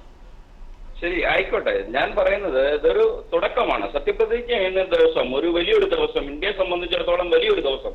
ആ ദിവസത്തിലെ സന്തോഷം പങ്കിടാൻ വേണ്ടിയിട്ട് നിയുക്ത പ്രധാനമന്ത്രി അയൽ രാജ്യങ്ങളെ ക്ഷണിക്കുന്നു എന്നതിൽ നമ്മൾ വലിയൊരു തെറ്റ് കാണണ്ട, അതിനകത്തൊരു അപാകത കാണണ്ട. ആ വരുന്ന അതേ ദിവസം തന്നെ നയതന്ത്ര കാര്യങ്ങളോ അല്ലെങ്കിൽ മറ്റ് വിഷയങ്ങളോ ചർച്ച ചെയ്യും എന്ന് വിചാരിക്കുന്നത് നമ്മളല്ലേ മൂഢസ്വർഗത്തിലിരിക്കുന്നത്. ഒരിക്കലും അങ്ങനെ ഒരു ചർച്ച അതിന് സാധ്യമാകുകയില്ല. അവർ നയതന്ത്ര പ്രതിനിധികളൊക്കെ ആയിട്ട് വരുന്നു, ഒരു ചർച്ച പ്രതീക്ഷിച്ചിട്ടായിരിക്കാം അവർ വരുന്നത്. എത്രത്തോളം അതൊരു പ്രാവർത്തികമാകും എന്നുള്ളത് നമുക്ക് നോക്കിക്കാണേണ്ടതാണ്. ഏതായാലും അത് നമുക്ക് നോക്കിക്കാണാം. വളരെയധികം സന്തോഷം റോബിൻ. ഷാർജയിൽ അദ്ദേഹത്തിന്റെ വീട്ടിലിരുന്നാണ് സംസാരിക്കുന്നത്. പ്രേക്ഷകർ ഓർക്കുക, നിങ്ങൾക്കും സ്കൈപ്പ് വഴി ഇതേപോലെ ചർച്ചയിൽ തത്സമയം പങ്കെടുക്കാൻ സൗകര്യമുണ്ട്. അത് പരമാവധി പ്രയോജനപ്പെടുത്തുക എന്നുള്ളത് തന്നെയാണ്. ഒരു പ്രേക്ഷകന് കൂടെ നമുക്ക് ഫോണിൽ ഇപ്പോൾ നമ്മളോടൊപ്പം ഉണ്ട്. ഹലോ, കേൾക്കാമോ? ഹലോ, പറയൂ, പേര്? ഞാൻ അൻഷാദ് ഫ്രം ദുബായ്. ഓക്കെ, പറയൂ. നരേന്ദ്രമോദി അധികാരത്തിൽ വന്നതിനോട് വ്യക്തിപരമായി സന്തോഷിക്കുന്ന ആളല്ല ഞാൻ. എന്നാൽ ഇന്ത്യയിലെ ജനങ്ങൾ അദ്ദേഹത്തിന് വ്യക്തമായ മാൻഡേറ്റ് കൊടുത്തിട്ടുണ്ട്. അപ്പൊ നമ്മൾ എന്റെ ഒരു അഭിപ്രായത്തിൽ ഇപ്പൊ ഇങ്ങനെ ഒരു ചർച്ചയ്ക്ക് എന്നെ പ്രസക്തിയില്ല. കാരണം അദ്ദേഹത്തിന് ഏതൊരു രാഷ്ട്രീയ പാർട്ടി നേതാവ് അധികാരത്തിൽ വന്നാലും ഒരു ഹണിമൂൺ പീരീഡ് ഉണ്ടല്ലോ, അദ്ദേഹത്തിന് ഒരു സമയം കൊടുക്കുക. നമ്മളൊരു 6 months കാലാവധി കൊടുക്കുക. അവർ ഇന്ത്യയുടെ മതേതരത്വം കാത്തു സൂക്ഷിക്കുമെന്ന് നമുക്ക് കാത്തിരുന്ന് കാണാം. അല്ല ഇങ്ങനെ ഒരു ചർച്ച ഇപ്പൊ ആവശ്യമുണ്ടെന്ന് തന്നെ എനിക്ക് തോന്നുന്നില്ല. അദ്ദേഹം നവാസ് ഷെരീഫിനെ ക്ഷണിച്ചതിന് അത് വലിയ അപാകമൊന്നും കാണുന്നില്ല. ഇപ്പൊ നമ്മളിപ്പോ അത് കീറുമ്പോൾ ചർച്ച ചെയ്യേണ്ട കാര്യം ഉണ്ടെന്ന് എനിക്ക് തോന്നുന്നില്ല. വളരെയധികം മറുപടി. അല്ല, ചർച്ച ചെയ്യപ്പെടുന്നതോ അദ്ദേഹം വരുന്നതിനെയോ അല്ല നമ്മൾ എതിർക്കുന്നത്. പക്ഷെ കഴിഞ്ഞ കാലഘട്ടത്തിൽ നിന്ന് വ്യത്യസ്തമായ ഒരു സമീപനം ഒരു രാഷ്ട്രീയ കക്ഷി സ്വീകരിക്കുന്നു എന്നുള്ളത് ജനങ്ങളെ ബോധ്യപ്പെടുത്തേണ്ടതുണ്ട്. നവാസ് ഷെരീഫ് ഇന്ത്യയിൽ വരികയും ഇന്ത്യയുടെ പ്രധാനമന്ത്രി ആയി തീരുന്ന ശ്രീ മോഡി അങ്ങോട്ട് പോവുകയും ഒക്കെ ചെയ്യുന്നത് നമ്മുടെ രാജ്യത്തിലെ ഉപഭൂഖണ്ഡത്തിൽ പ്രത്യേകിച്ചിട്ട് ഒരു സൗഹാർദ്ദമായ അന്തരീക്ഷം ഉണ്ടാക്കുന്നതിനെ കോൺഗ്രസ് സ്വാഗതം ചെയ്യുന്നു, ഇന്ത്യയിലെ ജനങ്ങൾ സ്വാഗതം ചെയ്യും. പക്ഷേ ഓരോ നയങ്ങളും തീരുമാനിക്കുകയും മറ്റൊരു ഗവൺമെൻറ്റാണ് ഇവിടെ ഉണ്ടായെങ്കിൽ അത് നമ്മൾ ആലോചിക്കണം. കാരണം ഇപ്പോൾ കോൺഗ്രസിൻ്റെ ഒരു ഗവൺമെൻറ് വരികയും നവാസ് ഷെരീഫിനെ ഇന്ത്യയിലേക്ക് ക്ഷണിക്കുകയും ചെയ്താൽ BJPക്കാരും ഇവിടുത്തെ മറ്റ് ഇതുപോലുള്ള സംഘടനകളും ഉണ്ടാക്കുന്ന പൊല്ലാപ്പുകളെ കുറിച്ച് നമുക്കൊരു ബോധ്യം ഉണ്ടാകണം. അതാണ് നമ്മൾ ആദ്യം ഇവിടെ പറയാൻ ആഗ്രഹിക്കുന്നത്. ഒരു പ്രേക്ഷകൻ കൂടെ ചേരുന്നു. ഹലോ, കേൾക്കാമോ? ഹലോ, കേൾക്കാം. പറയൂ, താങ്കളുടെ പേരും അഭിപ്രായവും. എന്റെ പേര് ശ്രീധർ ആദവനാട്. ഞാൻ ഷാർജയിൽ നിന്ന് വിളിക്കുന്നു. പറയൂ, പറഞ്ഞോളൂ, കേൾക്കാം. എനിക്ക് പറയാനുള്ളത്, ഈ എലക്ഷൻ നടക്കുന്ന സമയത്ത് കോൺഗ്രസും മറ്റുള്ള കക്ഷികളും പറഞ്ഞു പുലി വന്നപ്പോ ഇപ്പൊ അവർക്ക് ഒന്നും പറയാനില്ല. ഇപ്പൊ പറയുന്ന ഹിന്ദു വോട്ടുകൾ ക്രോഡീകരിച്ചാണ് BJP വിജയിച്ചത്. എനിക്ക് വ്യക്തമായിട്ട് അറിയാം. ഞാൻ വെസ്റ്റേൺ യുപിയിൽ വർക്ക് ചെയ്ത ആളാണ്. 12 മണ്ഡലങ്ങള് മുസ്ലിം ഭൂരിപക്ഷ പ്രദേശങ്ങളാണ് വെസ്റ്റേൺ യുപിയിലുള്ളത്. ആ മുസ്ലിം ഭൂരിപക്ഷ പ്രദേശങ്ങളാണ് BJP വിജയിച്ചു വന്നിരിക്കുന്നത്. എന്നിട്ടും അത് അംഗീകരിക്കാൻ ഈ കോൺഗ്രസ് പാർട്ടിക്കോ ഈ കമ്മ്യൂണിസ്റ്റ് പാർട്ടിക്കോ അത് തയ്യാറല്ല. പിന്നെ സാർക്ക്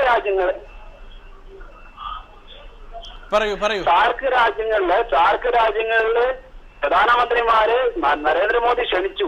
ക്ഷണിച്ച് അത് അംഗീകരിച്ച് പാകിസ്ഥാൻ പ്രധാനമന്ത്രി ഇന്ത്യയിൽ വരാൻ തയ്യാറായി. അത് അംഗീകരിക്കുകയാണ് വേണ്ടത്. അല്ലാതെ പാകിസ്ഥാൻ പ്രധാനമന്ത്രി ഇന്ത്യയിൽ വന്നെന്ന് വിചാരിച്ച് ഇന്ന് കാണുന്ന എന്ന് ഈ പറയുന്ന പോലെ വിദേശകാര്യ നയങ്ങള് ചർച്ച ചെയ്യാനോ മറ്റുള്ളതിനല്ല. നരേന്ദ്രമോദി പ്രധാനമന്ത്രി ആവുന്ന പ്രത്യേക നമ്മളൊരു വീട്ടിലൊരു ഫംഗ്ഷൻ നടക്കുമ്പോൾ നമ്മൾ നാട്ടുകാരെ മുഴുവൻ വിളിക്കാറുണ്ട്. അതുപോലെയാണ് നരേന്ദ്രമോദി എല്ലാവരും വിളിച്ചിരിക്കുന്നത്. ആ ഫംഗ്ഷന് വേണ്ടിയിട്ട് വരികയാണ്. അല്ലാതെ നമ്മളെ നയതന്ത്ര നമ്മളെ വിദേശകാര്യ നയങ്ങളൊന്നും ചർച്ച ചെയ്യുന്നൊന്നുമില്ല. ഇത് അംഗീകരിക്കാൻ ഈ കോൺഗ്രസുകാരോ ഈ മാർക്സിന്റെ ആൾക്കാരോ തയ്യാറല്ല. പിന്നെ ഒന്ന് പറഞ്ഞ RSSന്റെ കാര്യം. RSS രക്ഷിക്കുന്ന വ്യക്തികളെയാണ്. വ്യക്തികളെ സൃഷ്ടിച്ചാണ് RSS പ്രവർത്തിക്കുന്നത്. അങ്ങനെ ഒരു വ്യക്തിയാണ് നരേന്ദ്രമോദി എന്ന്. RSSന്റെ പ്രചാരകനായിട്ട് ഇരുന്ന ആളാണ് ഇന്ന് പ്രധാനമന്ത്രി ആകാൻ പോണ്. അതിൽ അഭിമാനിക്കുകയാണ് ഞങ്ങള്. ഞങ്ങളുടെ രക്തത്തിൽ RSSന്റെ രക്തം തന്നെയാണ് ഓടുന്നത്. വളരെയധികം നന്ദി രമേശ്. മറ്റൊരു വിഷയം, മുംബൈ ഭീകരാക്രമണത്തിന് ശേഷം ഇന്ത്യ പാകിസ്ഥാൻ നയതന്ത്ര ബന്ധം വളരെ വല്ലാത്ത ഒരവസ്ഥയിലാണ്. അതിന് പഴയ ഒരു ഊഷ്മളത ഇപ്പോഴും ഇല്ല എന്നുള്ളതാണ് സത്യം. അപ്പോൾ മുംബൈ ഭീകരാക്രമണത്തിന് ശേഷം നമുക്കാണെങ്കിൽ അതിൻ്റെ ആക്രമണത്തിന് നേതൃത്വം നൽകിയ പ്രതിയെയെല്ലാം വിട്ട് കിട്ടാനുമുണ്ട്. അപ്പോൾ ഇങ്ങനെയുള്ള ഒരു സാഹചര്യത്തിൽ നവാസ് ഷെരീഫുമായുള്ള കൂടിക്കാഴ്ചയിൽ മുംബൈ ഭീകരാക്രമണ പ്രതികളെ വിട്ടുകിട്ടുന്നത് അടക്കമുള്ള കാര്യങ്ങൾ അത് ചർച്ചയാകില്ലേ? തീർച്ചയായും. ഇതിൽ ഒരു കാര്യമുണ്ട്. നമ്മളൊരു കാര്യം മനസ്സിലാക്കേണ്ടത്, ഇപ്പോൾ 2 ദിവസമായിട്ട് നടന്ന പത്രങ്ങൾ മാധ്യമങ്ങളിലൂടെ അല്ലെങ്കിൽ മറ്റു മീഡിയകളിലൂടെ നിങ്ങൾ കണ്ടിരിക്കും. അവിടെ ISI അവിടെ ചാരസംഘടന നിയന്ത്രിക്കുന്ന ഒരു പട്ടാള ഗവൺമെന്റ് അവിടെ പാരലായിട്ട് വർക്ക് ചെയ്യുന്നുണ്ട്. അവരാണ് ഇത്തരം തീവ്രവാദ കാര്യങ്ങൾക്കായിട്ട് തീവ്രവാദ പ്രവർത്തനങ്ങൾക്കായിട്ട് ഇന്ത്യയിലേക്ക് യുവാക്കളെ അയക്കുന്നത്. അപ്പോൾ അവരെ നിയന്ത്രിക്കുന്നതിനായിട്ട് നവാസ് ഷെരീഫിന്റെ ഗവൺമെന്റ് സാധിക്കുന്നില്ലെന്ന സത്യമാണ് നമ്മൾ മനസ്സിലാക്കുന്നത്. ഇനിയിപ്പോ അവരെ നിയന്ത്രിക്കുന്നതിന് വേണമെങ്കിൽ ഇന്ത്യയുടെ സഹായം അഭ്യർത്ഥിച്ചാൽ കൊടുക്കേണ്ടി വന്നാൽ കൊടുക്കണമെന്ന അഭിപ്രായമുള്ളവരാണ് ഞങ്ങൾ. കാരണം ഒരു രാജ്യത്ത് ജനാധിപത്യം നിലനിൽക്കേണ്ടത് പ്രത്യേകിച്ച് നമ്മുടെ വളരെ അടുത്ത് കിടക്കുന്ന അയൽ രാജ്യത്ത് ഇന്നലെ നമ്മുടെ സഹോദരന്മാരായിരുന്നവര് അവിടെ അവർക്ക് അങ്ങനെ ബുദ്ധിമുട്ടുണ്ടെങ്കിൽ അത് സഹായിക്കേണ്ടത് നമ്മുടെ കടമയാണെന്നാണ് ഞങ്ങളുടെ. ഹഫീസ് സയ്യിദിനൊന്നും വിട്ടുകിട്ടിയിട്ടില്ല, ഞാൻ അതാ പറഞ്ഞത്. തീർച്ചയായും നമ്മൾ അതിന് ശ്രമിക്കുന്നുണ്ട്. ഇതിനെ നമ്മൾ മിണ്ടാതിരുന്നുകൊണ്ട് കോൺഗ്രസിന്റെ പ്രധാനമന്ത്രി ചെയ്തതുപോലെ ആരോടും മിണ്ടാതിരുന്നുകൊണ്ടല്ല നമ്മൾ ഇതിന് പരിഹാരം കണ്ടെത്തേണ്ടത്. അവരുമായി സംസാരിച്ചുകൊണ്ട് അതിനൊരു നടപടി ഉണ്ടാക്കിക്കൊണ്ട് അതിന് വ്യക്തമായ പദ്ധതികൾ ഉണ്ടാക്കിക്കൊണ്ട് ദാവൂദ് ഇബ്രാഹിം ഉൾപ്പെടെയുള്ള നമ്മൾ അന്വേഷിക്കുന്ന ആളുകളെ, പ്രതികളെ, നമ്മുടെ രാജ്യത്ത് മോശം പ്രവർത്തികൾ ചെയ്ത പ്രതികളെ എല്ലാവരെയും ഇങ്ങോട്ട് ഇന്ത്യയിലേക്ക് എത്തിച്ചുകൊണ്ട് വിചാരണ ചെയ്തുള്ള നടപടികളുമായിട്ട് അതിന് വേണ്ട കാര്യങ്ങളുമായിട്ട് തന്നെയാണ് ഭാരതീയ ജനതാ പാർട്ടി. ശരി, ഞാൻ ഒരു പ്രേക്ഷകൻ കൂടെ ചേരുന്നു. ഹലോ, പറയൂ, പേര് പറയൂ. പേര് ഗോപകുമാർ. ശരി, എങ്ങനെ കാണുന്നു ഈ വിഷയത്തെ താങ്കൾ? ഇത് തൽക്കാലം ഇത് ഒട്ടും ചർച്ച ചെയ്യേണ്ട ആവശ്യമേ ഇല്ല. ഇത് എന്തുകൊണ്ട് ചർച്ച ചെയ്യപ്പെടേണ്ടതില്ല എന്ന് താങ്കൾക്ക് തോന്നുന്നു? അതായത് ഒരു prime minister zoning in ceremony, അതിനെ സാർക്ക് മെമ്പറായിട്ട് ഇൻവൈറ്റ് ചെയ്തിരിക്കുന്നു, അത്രേ ഉള്ളൂ. ഇതിൽ വന്നിട്ട് നാളെ തിങ്കളാഴ്ച സത്യപ്രതിജ്ഞ കഴിഞ്ഞ ഉടനെ ബയലാറ്ററൽ ഡിസ്കഷൻ ഒന്നും ഉണ്ടാവില്ല. അപ്പൊ അതില് നിങ്ങളെപ്പോലുള്ള മീഡിയക്കാർ ഇതിൽ പറഞ്ഞ് വലിയ മറ്റേ ഊതി പെരുപ്പിച്ച് അയാൾ അങ്ങനെ ആക്കി ഇങ്ങനെ ആക്കി അങ്ങനെ ആക്കും ഇങ്ങനെ ആക്കും, ഗസ്സിംഗ് ആണ്, ആളുകളെ മിസ്ലീഡിംഗ് ആണ് നിങ്ങളുടെ പ്രൊപ്പഗൻഡയിന്റെ അകത്ത്. അല്ല, ഇതിൽ ശ്രീ ഗോപകുമാർ ഒരു സംശയം ഉണ്ടാകുന്നത്, ആദ്യം നവാസ് ഷെരീഫ് വരുന്നതിന് അവിടെ ആഭ്യന്തരമായി തന്നെ എതിർപ്പുണ്ടായിരുന്നു. എന്തായാലും അതെല്ലാം കഴിഞ്ഞ് അദ്ദേഹം വരുന്നു. തിങ്കളാഴ്ച സത്യപ്രതിജ്ഞ കഴിഞ്ഞ് ആദ്യം തിങ്കളാഴ്ച ഈവനിങ് തിരിച്ചു പോകുമെന്നുള്ളതായിരുന്നു റിപ്പോർട്ട്. പിന്നീടാണ് ചൊവ്വാഴ്ച ഒരു കൂടിക്കാഴ്ച വെച്ചത്. അപ്പോൾ നയതന്ത്ര ചർച്ച ഉണ്ട്, അതാണ് സത്യം. ഒരു നയതന്ത്ര ചർച്ച ഒന്നുമില്ല. You got wrong information. ഒരു നയതന്ത്ര ചർച്ച ഇന്ന് വരെ ഒരു അരമണിക്കൂർ മുമ്പ് വരെ ഒന്നും ഇന്ത്യൻ ഫോറിൻ ഓഫീസ് ഒന്നും പറഞ്ഞിട്ടില്ല. Misleading information. പിന്നെ വേറൊന്ന് മനസ്സിലാക്കി, രണ്ട് റൈറ്റ് വിങ് ആണ്. Muslim League in Pakistan also right wing and the Modi led BJP also right wing. പിന്നെ ഇത്രയും നാളെ വരാൻ താമസിച്ച അങ്ങേർക്ക് അവിടെ തന്നെ ഇന്ത്യയില് നമുക്കൊരു ഗവൺമെന്റ് ഉണ്ട്, ഗവൺമെന്റിനൊരു മിലിറ്ററി ഉണ്ട്. Pakistan got didn't have a ministry, what you call army ഉണ്ട്, ആർമിക്ക് ഗവൺമെന്റ് ഉണ്ട്. ആ വലിയ വ്യത്യാസമുണ്ട്. അതുകൊണ്ടാണ് അങ്ങേര് താമസം വരുന്നത്. പിന്നെ ഒന്ന് മനസ്സിലാക്കണം, രണ്ടു പ്രാവശ്യം പാകിസ്ഥാൻ ആർമി അങ്ങേരെ എടുത്ത് കളഞ്ഞതാണ്. ഒന്ന് പർവേസ് മുഷാറഫും അതിന് മുമ്പിരുന്ന ആളും എടുത്ത് കളഞ്ഞ ആളാണ് ഈ അങ്ങേരുടെ പേര് ഇപ്പോഴത്തെ പ്രൈം മിനിസ്റ്റർ നവാസ് ഷെരീഫ്. അപ്പൊ അങ്ങേര് അത് സ്വന്തം സൂക്ഷിച്ച് ഡിസിഷൻ എടുത്തേ ഉള്ളൂ. വലിയ NTV ഇത് വലിയ മറ്റേ ഇന്ത്യൻ ഫോറിൻ പോളിസി ചോപ്പഡൈസ് ചെയ്തു എന്നൊന്നും പറയേണ്ട ആവശ്യമൊക്കെ തിങ്കളാഴ്ച കഴിഞ്ഞിട്ട് let's see what will happen. വളരെയധികം നന്ദി. ബി എൻ നാസർ, ഇവിടെ നവാസ് ഷെരീഫ് ആദ്യമായിട്ടാണ് വരുന്നത്. പ്രധാനമന്ത്രി ഔദ്യോഗികമായ ആദ്യ സന്ദർശനമാണ് നവാസ് ഷെരീഫിൻ്റെത്. അപ്പോൾ നവാസ് ഷെരീഫിനും ഒരു ആഗ്രഹമുണ്ട്. കാരണം 282 സീറ്റുമായി അധികാരത്തിലെത്തിയ ഒരു ഏകകക്ഷി ഭരണം കുറേ കാലത്തിന് ശേഷം രാജ്യത്ത് വരുമ്പോൾ അവിടെയുള്ള ഒരു ഭരണാധികാരിയെ പോയി കണ്ട് നയങ്ങൾ സംസാരിക്കുക എന്നുള്ള ഒരാഗ്രഹമുണ്ടാകും. ആ രീതിയിൽ കൂടെ ഇതിനെ കണ്ടുകൂടെ? സുരേഷ്, അതിനു മുമ്പ് നേരത്തെ പറഞ്ഞു, കോൺഗ്രസിന്റെ ബലഹീനമായ ഗവൺമെന്റിന്റെ കാലത്താണ് പല സംഭവങ്ങളും നടന്നത്. ഗാർഗിൽ യുദ്ധം ഉണ്ടായതും ഒളിഞ്ഞു കയറി ഇന്ത്യയിലേക്ക് കടന്നതൊക്കെ വാജ്പേയിയുടെ കാലത്താണ്. അത് ആ കാലഘട്ടത്തിലെ ചരിത്രത്തെ നിഷേധിക്കുന്നു എന്നുള്ളതാണ് BJPയുടെ ഏറ്റവും വലിയ പ്രശ്നം. ചരിത്രത്തെ പാടെ മറന്നുകൊണ്ടുള്ള ഒരു സമീപനം സ്വീകരിക്കും. അതാണ് ഈ കാര്യത്തിൽ നവാസ് ഷെരീഫിന്റെ അടക്കം കാര്യങ്ങളിൽ അവർക്കുണ്ടാകുന്ന മാറ്റം. അതാണ് പറയുന്ന കാര്യങ്ങൾ ഉറച്ചു നിൽക്കാതെ ആ സമയം ഞങ്ങൾ അതിന് വ്യക്തമായ മറുപടി കൊടുത്തു, അടിച്ചൊതുക്കി ഞങ്ങൾ അതിനെ. അത് നിങ്ങൾ പറയുന്നത് സമയം തീരാൻ പോവുകയാണ്. വളരെ വേഗം അത്തരം കാര്യങ്ങളിൽ കോൺഗ്രസ് ഗവൺമെന്റ് ലോകത്തിന് മുമ്പിൽ ഒരു വിദേശ നയം സംഭാവന ചെയ്തിട്ടുണ്ട്. അതിന്റെ അടിസ്ഥാനത്തിൽ തന്നെയാണ് ലോകം ഇന്ത്യയെ കണ്ടതും ലോകത്തിന്റെ മുമ്പിൽ ഇന്ത്യയുടെ ശക്തി ബോധ്യപ്പെടുത്തിയതും. ഇപ്പോൾ ഇന്ത്യയെക്കുറിച്ച് ചെറുതായി പറഞ്ഞ് ഇപ്പോൾ വലുതാവാൻ പോകുന്നു എന്നൊന്നും പറയണ്ട. ഇന്ത്യ സാമ്പത്തിക രംഗത്തായാലും ലോകത്തിന്റെ എല്ലാ മേഖലയിലായാലും ഇന്ത്യയുടെ നയങ്ങൾ ലോകത്തിന് മുമ്പിൽ ഏത് ശക്തിക്ക് മുമ്പിൽ അടിയറ പറയാതെ നിലനിർത്തിയ ഇത് കോൺഗ്രസ് ഗവൺമെന്റ് തന്നെ. ശരി, ഏതായാലും വളരെ സന്തോഷം. മറ്റൊരു അവസാനമായ ഒരു പ്രേക്ഷകൻ കൂടി. ഹലോ, കേൾക്കാമോ? കേൾക്കുന്നുണ്ട്. പറയൂ, താങ്കളുടെ പേരും അഭിപ്രായവും. ഷാലി അബൂബക്കർ.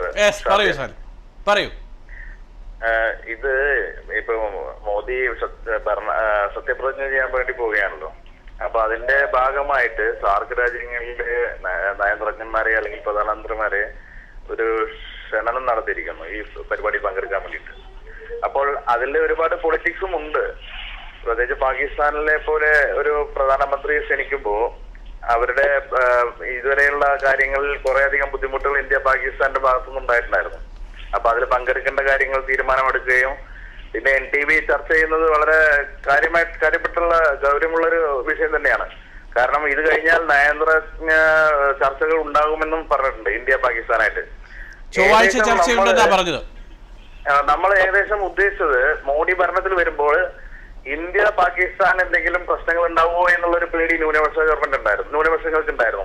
പ്രത്യേകിച്ച് ചൈനയും ഇന്ത്യയും തമ്മിലൊരു യുദ്ധം 1962 ആ കാലഘട്ടങ്ങളിൽ ഉണ്ടായിരുന്നപ്പോൾ ഇന്ത്യയിലെ കമ്മ്യൂണിസ്റ്റുകാർക്ക് ഒരുപാട് പ്രശ്നങ്ങൾ നേരിടേണ്ടി വന്നിരുന്നു. ഇതേ ഒരു ഭയം ഇപ്പോഴും ന്യൂനപക്ഷത്തിലുള്ള മുസ്ലിം സമുദായ സംഘടനകൾക്കൊക്കെ ഉണ്ട്. ഇന്ത്യ പാകിസ്ഥാൻ അല്ലെങ്കിൽ അതിർത്തിയിൽ ഒരു പ്രശ്നങ്ങൾ വരുമ്പോ അത്